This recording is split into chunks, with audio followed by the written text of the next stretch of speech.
The CEO of Kelloggs cereal, is advising people to eat cereal for dinner to help people navigate this cost of living crisis right now. We're going to get into that today and a bunch of other financial economic news that I rounded up just for you. Hey, everybody, my name is JJ, and you're watching Bull Boom Bear Bust, back with another dose of economic reality, the BX4, Bull to the Bust. Let's go ahead and get right into it. We want to go to a clip here with the Kellogg's cereal CEO. And I want you to take a listen to this whole thing because cereal for dinner, cornflakes, Rice Krispies. I'm not sure what Kellogg's makes. I haven't really eaten much cereal in the past 10 years. I used to live off cereal, probably in my teens, even in my 20s.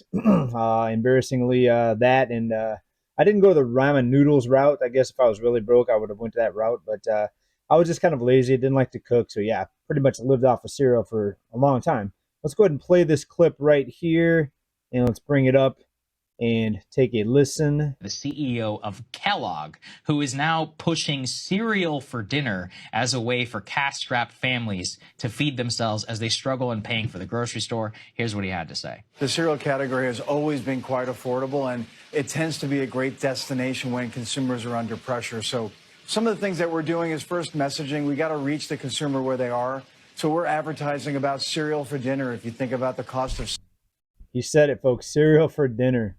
Cereal for a family versus what they might otherwise do, that's going to be much more affordable. So there you have it, folks. There's your solution, cereal for dinner. Now, of course, he's the CEO of a cereal company, so he probably wants everybody to eat cereal for breakfast, lunch, and dinner, and brunch, and supper, whatever else you want to put in there in food categories. Of course, that's business.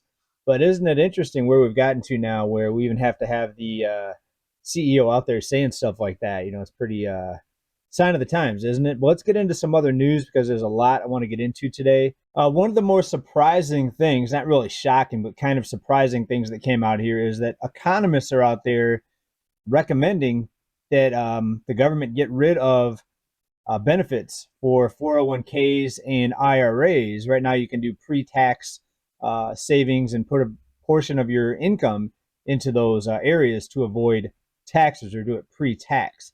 Well, economists are out there proposing that we get rid of, or get rid of 401k and IRA tax benefits to help fund Social Security. Isn't it interesting how we can print endless amounts of money to send all over the world for weapons? There's never a question on that spending, but we can't just print the money to give it to your 401k, or we can't even give you tax benefits now, according to some economists. We're going to get into that here in just a few minutes. But first, a quick word from our sponsor. We'll be right back on the other side with that story and more back in just about 1 minute here. All right, people, just a brief pause to talk about protecting your wealth. In today's rapidly evolving global economy, a significant shift is underway, with movements like those from Russia and the BRICS nations seeking to challenge the dominance of the dollar.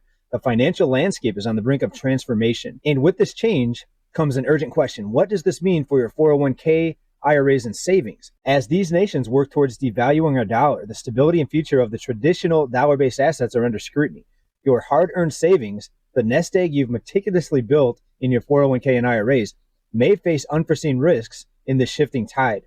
The time to future-proof your finances is now. Diversifying your portfolio with assets that maintain their value independently from the dollar's fluctuations isn't just a strategy, it's a necessity. Precious metals like gold and silver have historically stood strong against economic shifts, preserving wealth even in turbulent times. My friends at American Alternative Assets understand the gravity of these global changes. Their experts are here to guide you through safeguarding your assets, offering secure and seamless solutions to integrate precious metals into your investment mix. With them, converting a portion of your 401ks, IRAs, and savings into gold and silver is not just strategic, it's a step towards peace of mind. In a world where the only constant is change, taking control of your financial future is paramount. Don't let global shifts catch you unprepared. Secure your savings against currency devaluations and economic uncertainty. Visit the website linked below or download their free 2024 Wealth Protection Guide today. With American Alternative Assets, you're not just reacting to global trends, you're staying ahead, fortified with the stability and reliability of precious metals. Link down below in the description of this video. All right, so this one comes out of MoneyWise. Quote, talking about robbing Peter to pay Paul, economists propose axing 401k and IRA tax benefits to help fund Social Security, but some retirement experts are lashing back. Now, some people love the 401k, the pre-tax benefits. I happen to take part in it. My employer matches my contributions up to 6%. They'll match it 100%, basically. So you can only put in 6% of your paycheck, but of that 6%, they'll basically match all of it, 100% match. So if you put in $100, they'll give you another $100. So basically, you're doubling your return. Of course, the downside of 401ks are you're stuck with the investments that are available in your 401k. Sometimes it can be pretty good. If you have Fidelity or one of these other big investment firms, you have a lot of selections there. Even a money market right now with a 5% return is what you could put your money into. So pretty safe compared to the stock market. Other people are still in the stock market. I told you a few weeks ago that I think this market looks very, very toppy, even with the talk of rate cuts on the horizon. All right, but back to this article. A new brief from the Center for Retirement Research at Boston College makes the case for scrapping tax benefits on retirement plans like 401ks and IRAs, potentially adding billions of dollars to U.S. tax revenue each year. Again, they can't print the money. They need your money for tax revenue, but they can print it for everything else, right? Go figure. We can print or borrow, in this case, 34 trillion and counting with the national debt. Pretty crazy. Economists, their names aren't important, argue how subsidies for these retirement plans, which they say fail to significantly boost national saving, could be diverted to fund Social Security. So you, the working person, have to pay for the person that's retired and their Social Security. Interesting how that works, right? Even though you pay into it, you still need the working person that's just entering the labor force in some cases. Some people make it minimum wage. That group of those people have to fund the retirees and give them Social Security. Pretty insane when you just look at it from that type of perspective. Am I the only one that thinks that's insane? It makes a little sense to throw more and more taxpayer money at employer plans and IRAs. They wrote this in a brief quote. In fact, the case is strong for eliminating the current tax expenditures on retirement plans and using the increase in tax revenue to address Social Security's long-term financing shortfall. Yeah, Social Security is not funded. They tell you these things are funded. They tell you there's a bunch of money put away. Folks, the money is not there. The money, let me repeat, the money is not there. Most of the money that they say is there, it's just digits on a screen. Over 90% of all currency out in the circulation right now, everywhere, most of it's digital. So they're telling you that the money's there. It's really not there, but they can create it anytime at the click of a mouse, click of a button, literally. So that's, I think, one of the biggest scams out there right now amongst the financial economic world here. Well, let's get into some other news here because got some notes here pulled up on this rising price / cost of living crisis. And this is got some notes here. This is the Fed's favorite gauge of inflation. That's what they're calling it. This is something that just took the biggest leap in a year. The underlying U.S. inflation rose in January by the most in a year, as tracked by the Fed's preferred metric, highlighting the bumpy road in the price against inflation. Core personal consumption expenditures price index, which excludes food and energy. That's right. It would have been worse if it did include food and energy, but it excludes those things. That rose 0.4% from the month before. So just from December to January, 0.4%. That marks the second straight monthly acceleration in the gauge. And that's the biggest leap in a year. So on one hand, they're telling us that prices are coming down. They're really using different words, though. They're saying, because they really know prices aren't coming down overall. In some areas, yes, but overall, no. So what they're saying is, instead of saying prices are coming down, because they're not overall, they're saying inflation is cooling, which many people hear that and they say that's great news. Well, it could be worse. If inflation wasn't cooling, it would be accelerating, meaning it's speeding up instead of slowing down. So slowing down inflation is better than accelerating inflation, but it's still not good. So example, you're in debt. You're going further in debt each month. Cooling inflation doesn't mean things are getting more affordable. It just means they're getting less affordable at a slower pace than they were previously, right? So probably preaching to the choir, and I think most of you know that, but I think it's one of the biggest, I think, scams and misunderstandings out there in the financial world, right? Well, let's get into some other audio here and a video clip I want to play. I want to start integrating more outside voices here and listen to how this person describes the cost of living. And this is how a lot of people that I talk to personally also would describe it.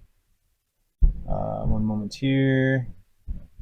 If you are not struggling financially right now, then you need to consider yourself completely blessed. Like, don't even consider yourself. You are completely blessed. Like, every time I check my local mom group on Facebook, I see requests or people asking where they can get some financial assistance to pay utilities or assistance with rent. And it's concerning because these people are working full-time jobs and they just can't make things work right now. For example, this morning, a woman posted she's an RN working 2 jobs and still is struggling. I know we're all complaining about how expensive things are. For me, personally, like my car insurance doubled in August. I was paying around $140 a month, and now I'm paying $280 for 2 vehicles, and I'm one driver. Insurance is one of the biggest things we've talked about there here a lot of times. And I have never had a claim. There was no reason for the increase other than they just increased me. On top of that, Florida Power and Light rules the entire state of Florida now. They bought out Gulf Power, and since then, all I ever hear about from people is how astronomical their utility bills are. Everyone is trying to find ways to save money. But as soon as we save money in one area, something else goes up. So it's just kind of like we're sliding this scale back and forth, and it's actually like increasing. We're never saving, no matter how hard we try. Like, I stopped eating out with my kids. Obviously, eating out is super expensive, but I went almost a month no eating out, and it was still a struggle. And if you made it this far, I don't mean this to be like a pity party thing. I'm figuring it out. But last Friday, my birthday, my boss cut my hours in half. So yeah, I guess this is also like a PSA to people. Happy late birthday, getting your hours cut. Not funny though, right? People who aren't struggling right now, don't be tone deaf, because you never know what's going on behind the scenes. If you start to notice behavior changes and lifestyle changes, I can promise you it's because people are being proactive or, I don't know, maybe reactive to their financial situation. All right, let's talk about what she talked about there. And, she had a lot of good points, I think. But she's just putting out there what she's been evaluating from people that she's been interacting with. The moms group, as she put it, the RN working 2 jobs. Usually a nurse makes pretty good money. So the cost of living is really eating into people. A lot of people with side hustles. The amount of people working 2nd and 3rd jobs right now is at a record amount. Multiple streams of income. That's how you have to do it nowadays. Multiple incomes, both spouses working, because everything's so expensive, and you're seeing the child rate drop, or the number of kids people are having are dropping. She also mentioned a couple things in there that we've talked about here a lot of times: insurance and utility bills. Utility companies can basically do whatever they want. Now, some people will say it's regulated, they can't do whatever they want. Well, guess what? All they have to do is throw some money at the people that are regulating it, and the regulators, quote unquote, they're going to agree to let the company raise the rates on you. And you don't have any alternative, right? You can go solar. Sure, there's a couple options here and there, but overall, you're going to be paying the utility company whatever they want. And then she mentioned insurance. Insurance companies are getting eaten up with this cost of living, because just like any business, when workers are demanding higher wages, that's going to be bad for the business, and businesses are going to have to raise their prices. The cost of vehicle repairs went up a lot, not just the parts, but also the labor. Then you have that whole parts issue side of it, the labor shortage, not the labor shortage, but the supply chain disruptions that they're still talking about this is 4 years now into this. They're still talking about parts are more expensive because supply chains. Well, maybe if we manufactured more here, then it wouldn't be this bad. But on the other hand, the cost of living is so high here in America that if we did manufacture more here, we'd probably have to charge more. So we better start shipping this stuff in from these countries with rock bottom labor costs, maybe more from China.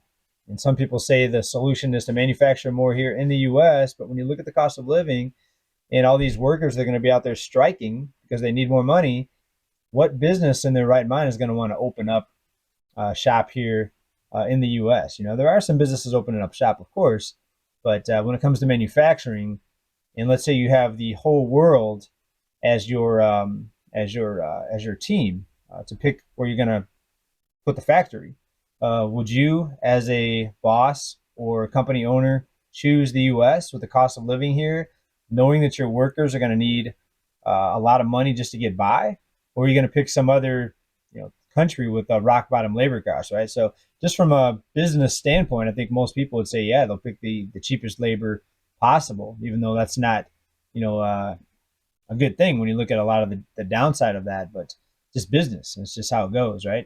All right, so let's get into some other stuff here. I just wanted to put that out there because that's what I'm seeing. And if you just look at the numbers, not just someone's opinion or who they're talking to, if you just look at the numbers, most people are living paycheck to paycheck. But something kind of surprising that I found here lately, bankruptcies are still very, very low. In fact, got some numbers pulled up here for you as far as bankruptcies go. All right, and first, let's go ahead and pull up this article here and take a look at this debt snapshot here. Right here, there we go. All right, let's circle my cursor around 2007, 2008. We were at, looks like between 12 and 13 trillion. Let's just say 12 and a half.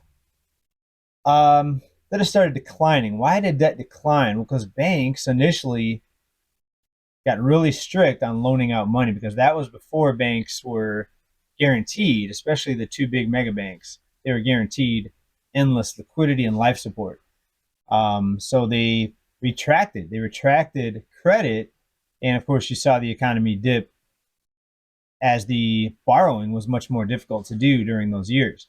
What happened though, starting in 2011, 2012, is things started bottoming out. Going into 2013, the debt increased, and we matched. In 2018, we had already matched the total debt level that we did in 2008 at the peak. But now look at us now. We're over $17 trillion in debt total. And is there any sign of stopping when the banks are still loaning out money? No, the banks are going to have to severely restrict credit in order to stop the debt from growing. And when that happens, that's when you'll see the cost of living come down. But of course, there's a lot of downside to that too. If the cost of living comes down, that means credit is contracting. People are spending less. The less money people have to spend, the cheaper things get, of course. But then you have massive job losses. When the spending drops, layoffs really explode higher. So of course, no one in power, no one in the government, nobody in position of leadership is going to want that to happen on their watch, because they'll get the blame. Why? Because most people have no idea how all this works. They're just going to blame the person in office. Look at all these job losses. It's this person's fault. He's in office. He's running things. His fault. Get him out of there. Get the next guy in here. Folks, you really think the other guy replacing this guy, girl, is going to change how this works? No, it's all about the banks. It's all about lending. It's all about the debt markets, aka credit, how much credit banks can issue for you to go into debt. And your spending is another person's job. Remember that. You taking on debt, you spending money is another person's job. All right, so a couple other things I want to get into before we wrap this one up here today. And this would be the bankruptcy numbers here. And I had this pulled up, sorry. Usually have it pulled up ready to go here. Right, and this was put out by the Fool.com. Bankruptcy, delinquencies, charge-offs, and foreclosures. Personal bankruptcies by state. Of course, I zoomed right into California because that's where I'm at. It's actually pretty low, 0.81%.